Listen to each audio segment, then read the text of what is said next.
सवाल यह भी है कि बिहार का सारा सिस्टम कहीं ऐसा तो नहीं चुनावों में व्यस्त हो गया है, इसी वजह से इस ओर ध्यान नहीं दिया जा रहा है। एक रिपोर्ट बताती है कि देश में सबसे ज्यादा कम टेस्टिंग कहीं पर हो रही है और विपक्ष के ये आरोप भी हैं, तो वो बिहार है। बिहार की इतनी बेबसी और बदहाली क्यों है? नीतीश सरकार क्या आवाज सुन रहे हैं उन लोगों का जो चीख चीख कर इस वक्त अस्पतालों में दम तोड़ते हुए नजर आ रहे हैं? इसी पर बातचीत करने के लिए पटना से श्वेता सिंह हमारे साथ जुड़ चुकी हैं। पटना से आपकी रिपोर्ट हमने श्वेता देखी और यकीनन वो तस्वीरें बिहार की बजबजाती प्रशासनिक व्यवस्था की पोल खोलने के लिए काफी है। क्या अभी भी सरकार की नींद नहीं खुली है, नहीं टूटी है? लगातार आज तक इस खबर को दिखा रहा है ताकि कम से कम लोगों की सुध ली जा सके।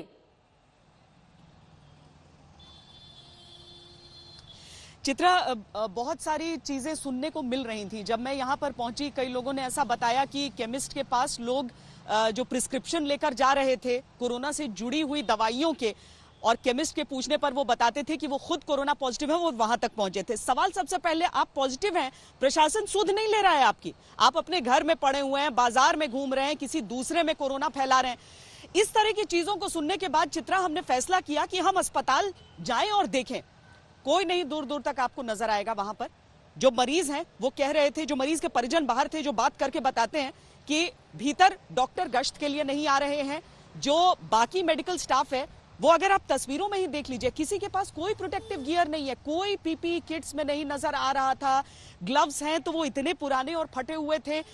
अब ये समझना होगा कि क्या ये व्यवस्था ऊपर से ही नहीं की जा रही है, नहीं दी जा रही है। एनएमसीएच सबसे प्रीमियम अस्पताल यहां पर जो कोरोना के लिए पूरी तरीके से डेडिकेट कर दिया गया।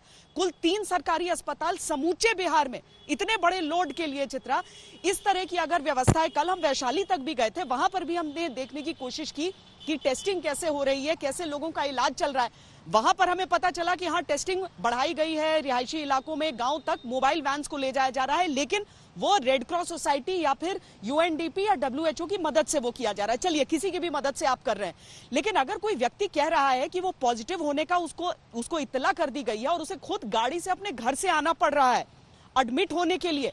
जो इमरजेंसी के मरीज को हमने देखा जो अपने हाथों से लेकर जा रहे थे, और चित्रा, उन्हें एडमिट नहीं करते, वहां पर एकदम एडमिट नहीं करते। अगर हमने बीच बचाव नहीं किया होता, हमने वहां पर जाकर हमने जब पूछा कि कौन है, तो सिर्फ गार्ड्स नजर आ रहे थे।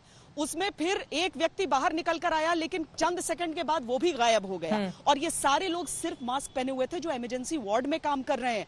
आप बाहर खड़े होकर आप उसकी बदहाली की तस्वीर बता रहे हैं। मुझे समझ नहीं आता कि क्यों नहीं प्रशासन जाग रहा है, क्यों नहीं सरकार कुछ कर रही है। और सवाल यह भी है कि पूरा देश जब कोरोना से लड़ने में अपनी शक्ति लगा रहा था, उस दौरान हमने ये भी देखा कि बिहार में किस तरह से चुनाव की तैयारियां चल रही थी।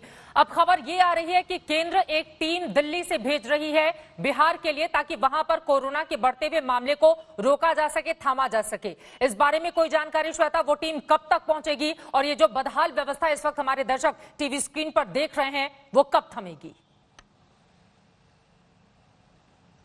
और ये भी कि वो टीम आकर करेगी क्या? सिर्फ टेस्ट की संख्या आपको बढ़ानी है। टेस्ट की संख्या बढ़ाकर आप रिपोर्ट कितने दिन में दे रहे हैं? अगर केंद्र की टीम यहां पर पहुंचती भी है चित्रा, तो उसके सामने एक बहुत लंबा काम रहेगा, क्योंकि लोग कह रहे हैं कि एम्स अस्पताल यहां पर है, वहां पर वैक्सीन का ट्रायल भी चल रहा है, उसे भी कोरोना के लिए डेडिकेट किया गया है, लेकिन वहां से लोगों को धक्का देकर बाहर निकाला जा रहा है कि आपका इलाज यहां पर नहीं हो सकता। और अगर आप सरकारी आंकड़े देखिए तो वो आंकड़े कहते हैं कि जितने बेड हैं, जितनी व्यवस्था है, उससे कम मरीज भर्ती हैं इस समय। हम तो बिल्कुल कंट्रोल्ड स्थिति में हैं। कंट्रोल्ड स्थिति को आप अपने हिसाब से तैयार करेंगे। इनमें से कोई भी आरोप चित्रा, ना तो आप लगा रही हैं, ना मैं लगा रही हूं, ना हम सब लगा रहे हैं, ये सारे लोग खुद बोल रहे हैं। ये कोई दस्तावेज के आधार पर हम नहीं कह रहे हैं। ये जीते जागते वो लोग हैं जो इस समय कोरोना से पीड़ित हैं और खड़े होकर सवाल पूछ रहे हैं कि हम कहां जाएं, कहां से टेस्ट कराएं, पॉजिटिव आ जाए तो हम उसके बाद क्या करना है। बताने वाला कोई नहीं। आप बताइए कि बाकी राज्यों से आप तुलना भी कर लीजिए। कई और राज्यों को हम देख सकते हैं जहां पर एक पूरा सिस्टम है, जहां पर आप अगर पॉजिटिव आ रहे हैं तो उसके बाद प्रशासन की टीम आपके पास जाएगी। अगर आपको अस्पताल पहुंचना है, अगर आप एसिम्प्टोमेटिक हैं, तो आप भाई घर में रहकर आपका इलाज हो जाए। पर बिहार में क्या सिस्टम है, लोग तो खुद अपनी जुबान से पूछ रहे हैं। कल की तारीख में किसी को भी हो सकता है। और देखिए, बड़े बड़े लोगों को हुआ है। राजभवन में पहुंचा है कोरोना, बीजेपी के दफ्तर में पहुंचा है कोरोना, यहां पुलिस वालों को हो रहा है। तो उनका इलाज कैसे होगा? आखिर तो सब चपेट में आ रहे हैं। व्यवस्था अभी नहीं तो कब? मुजफ्फरनगर वाले मामले में श्वेता, हम सब ने देखा था कि जब हाहाकार मचा हुआ था वहां पर, तब मंगल पांडे जो स्वास्थ्य मंत्री थे वो तमाम जगहों की यात्राएं कर रहे थे। स्वास्थ्य मंत्री अभी कहां हैं? क्या वो स्थिति पर अपनी नजर बनाए हुए हैं या फिर अपने सुकून के लिए कहीं की यात्रा पर निकल गए हैं? उनके बारे में कोई खोज खबर मिल रही है कि नहीं मिल रही है? नहीं, देखिए चित्रा, इस तरह की चीजें तो नहीं सामने आ रही हैं, लेकिन हाँ, अस्पताल में मैंने ये जरूर पूछा कि क्या आप लोग यहाँ पर दौरे के लिए आते हैं, जो नेता हैं, जो स्वास्थ्य मंत्री हैं, लेकिन वहां की अगर वो दौरे के बावजूद वैसी स्थिति है कि इमरजेंसी वार्ड पर जाने के लिए वहां पर जितने भी लोग बैठे हुए हैं, वहां पर बड़ी संख्या में गार्ड्स बैठे हैं, पता नहीं क्यों, सुरक्षा की ज्यादा जरूरत है या इलाज की, वो भी देखना है, वो सारे सिर्फ एक अपना मास्क लगाकर बैठे हुए हैं। अगर स्वास्थ्य मंत्री जाया करें, उस अस्पताल का दौरा किया करें, वहां पर डॉक्टरों से पूछें, अगर गैर हाजिर हैं तो ये पूछें क्यों नहीं आया, अगर हाजिर है तो ये पूछें कि तुम्हें कोई दिक्कत तो नहीं है, क्या तुम्हें किट्स मिल रही है, क्या तुम्हें ग्लव्स मिल रहे हैं, क्या तुम्हें मास्क मिल रहे हैं। बेसिक सुविधाएं न तो स्वास्थ्य कर्मियों के पास है, न मरीजों की तो बहुत दूर की बात हो जाती है चित्रा।